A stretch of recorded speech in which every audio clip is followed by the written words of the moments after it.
All right, guys, in my kitchen right now, we're gonna work on replacing the disposal unit, all right? It should be a pretty quick process. What we have right now and what we're replacing it with is this Insinkerator, right? It says it's about 3/4 horsepower. So that's the highest horsepower that I could get from the Home Depot. So what happened with this is that it just stopped working all of a sudden. And so if you're looking at this right here, I don't know how many horsepower this is, but I tried to turn it on and it just wasn't working. It looks like it's just going to be a couple of screws.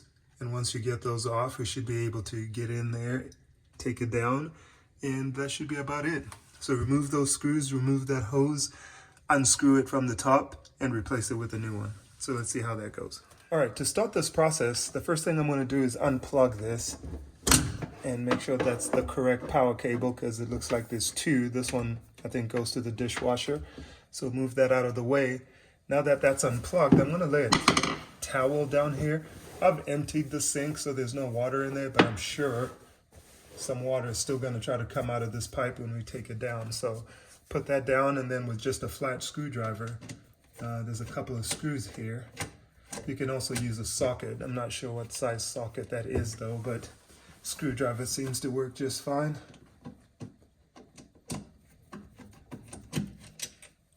A socket, if you've got it powered, would go a whole lot faster, of course, but this shouldn't be too complicated. All right, so that's the two flat screws.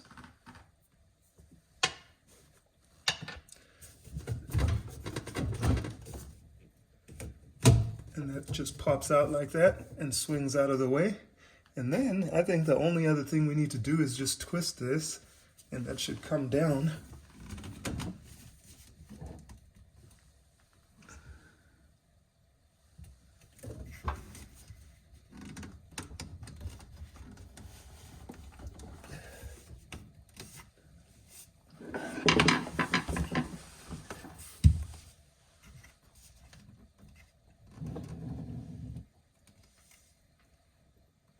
So it's just on a little bit tighter. Then, hopefully I'm not in the way of the camera here, but I need to squeeze in here so I can grab this and twist it around.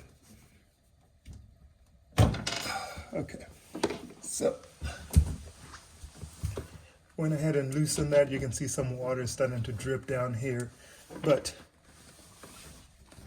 take it off the rest of the way, just like that. So if you're looking at this right here, you can see it just has this lip right here goes onto this little slanted lip, and that's how you're able to fasten it onto there. So it's not complicated at all. All right, and here's our replacement. Okay. And it looks like that actually comes with its own setup here. But I'm hoping that's all the same.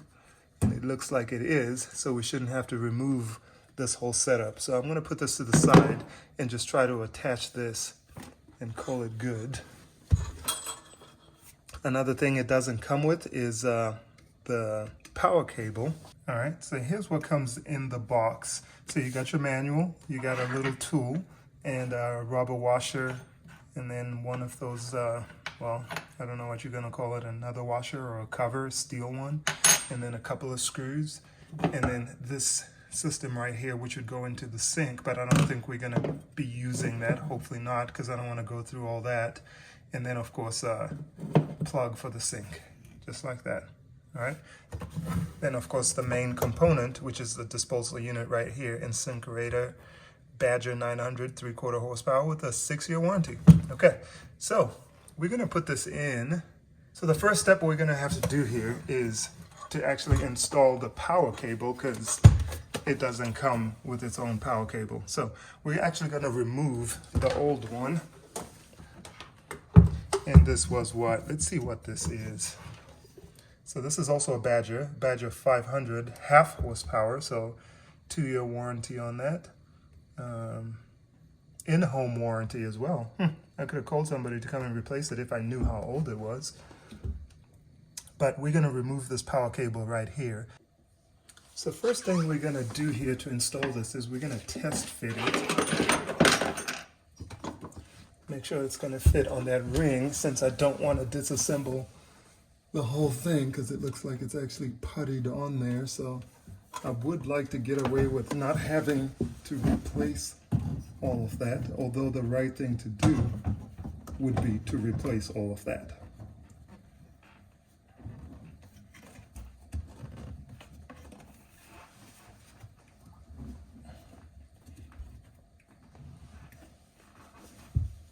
So far it looks like it will fit there just fine.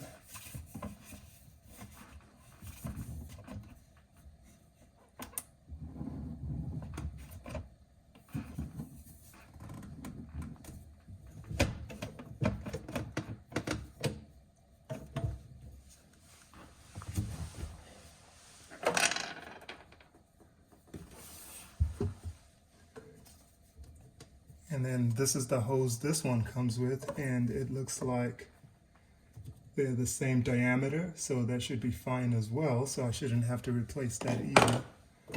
So yeah, I think this is gonna work. So I'm gonna take it down now, and I'm gonna change out the power cable, and then we should be good to go.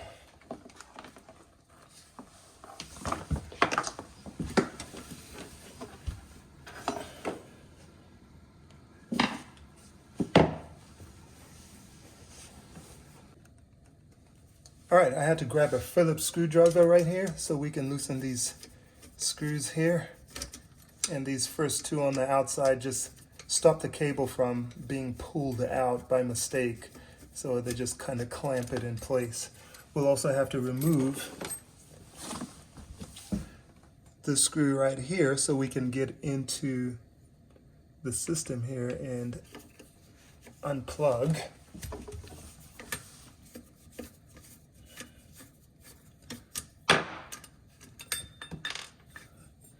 So there you go, now you can see that. Of course, once again, I made sure that I was unplugged so that I don't get the shock of my life while I'm trying to do this. This is the ground wire right here, so we'll have to remove that.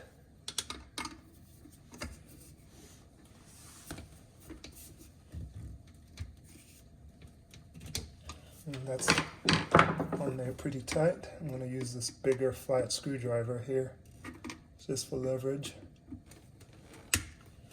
All right.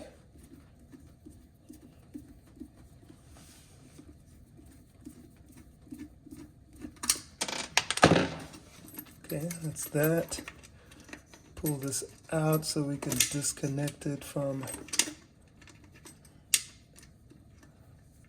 and it just has these twist lock connectors here. So we'll remove those.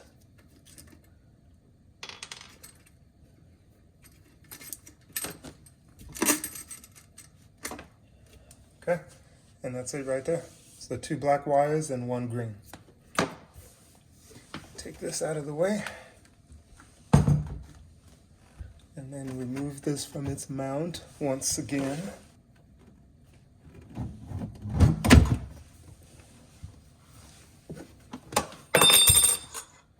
Flip it over. Remove that same panel we had to remove on the other one.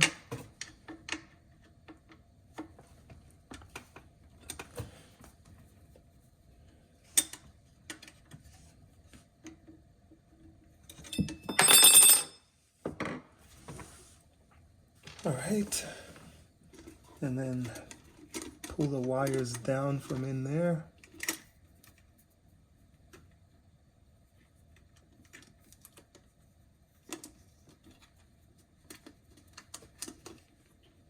Just kind of route them through here so we can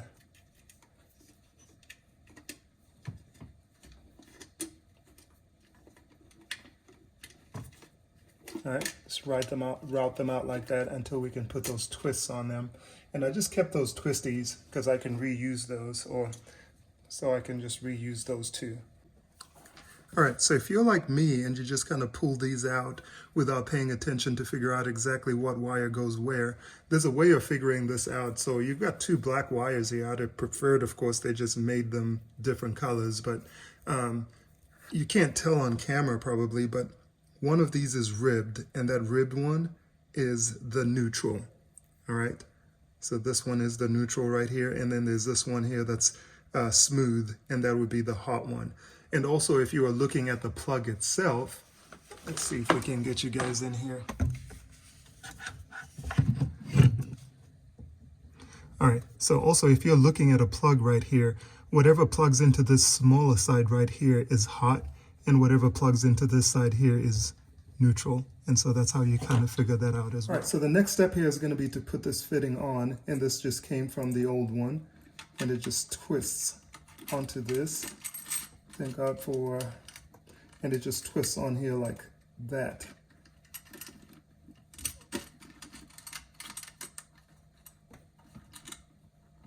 All right, so that's now in place. And then we can grab these wires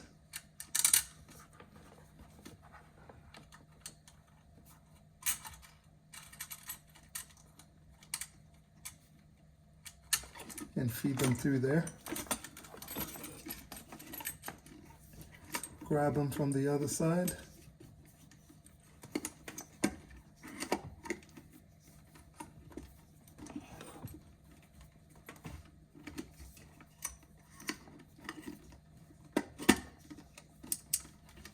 All right, and then we'll be able to wire them on this side.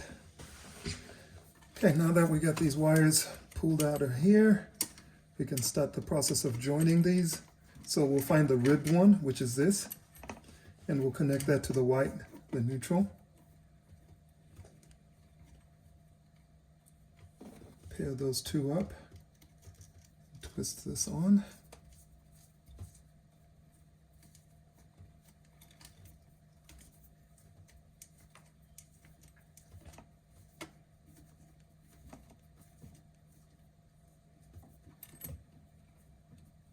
Okay.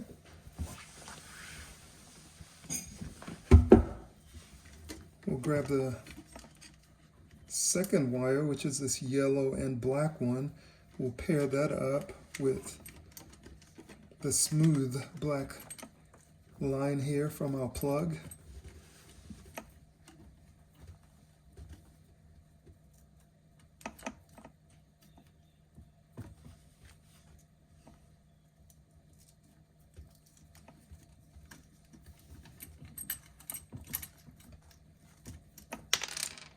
Okay, pair these two together, and this twisty here is actually broken now, so it's not really working well anymore. So when you try to put it on, try it again here. Yeah, so I'm going to replace that with just one that I had laying around, so I'm going to use this. Should work for that.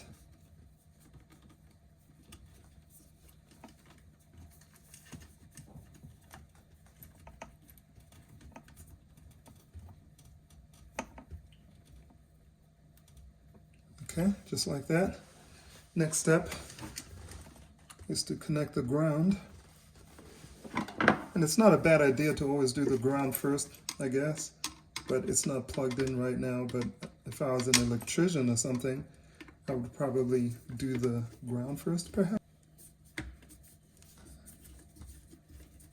All right, screw that down.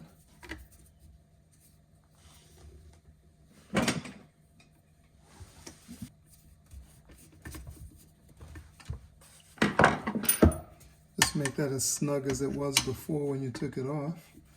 So that's about that. And then I'm going to feed these wires in here so they're out of the way. Okay, and then tighten these wires over here.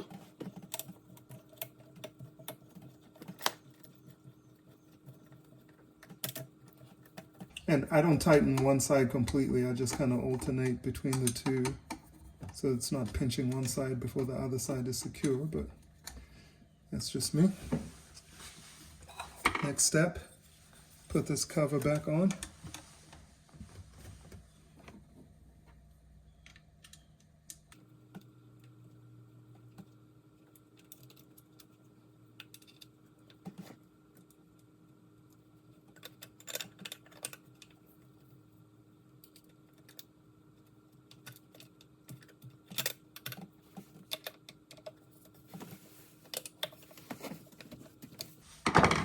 Okay, so that's on, and that's all plugged in. Next step, lift it up into place.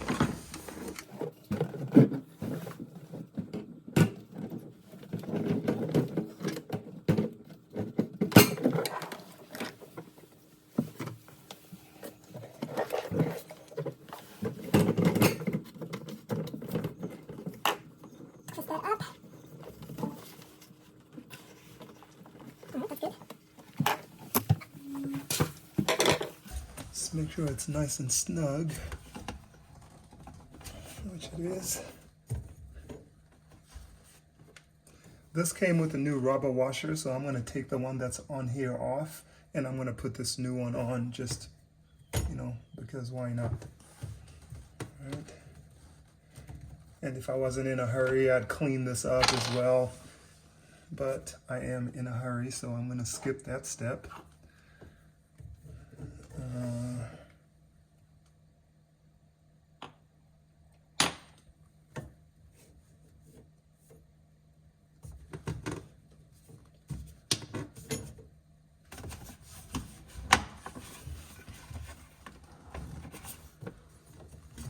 Alright, bring that up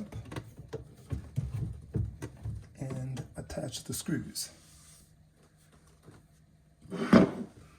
Now for this part, I'm going to use the screws that came with this kit just in case they're threaded slightly different.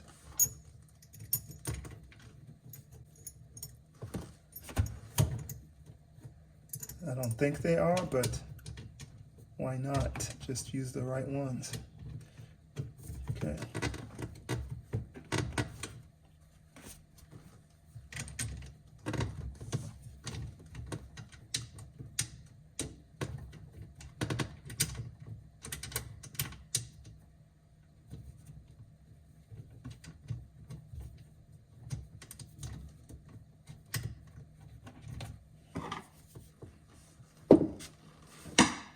Get that flat screwdriver and tighten them. Same process. Don't over tighten one side before you tighten the other. So flip to this side.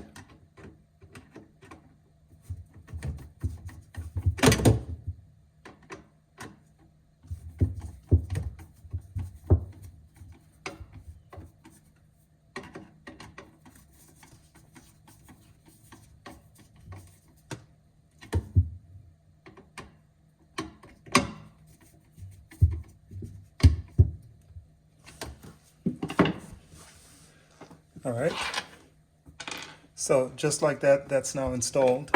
Should be able to plug in now and watch for fireworks. All right, that's that. And if I turn it on, well, I'll put some water in it and turn it on.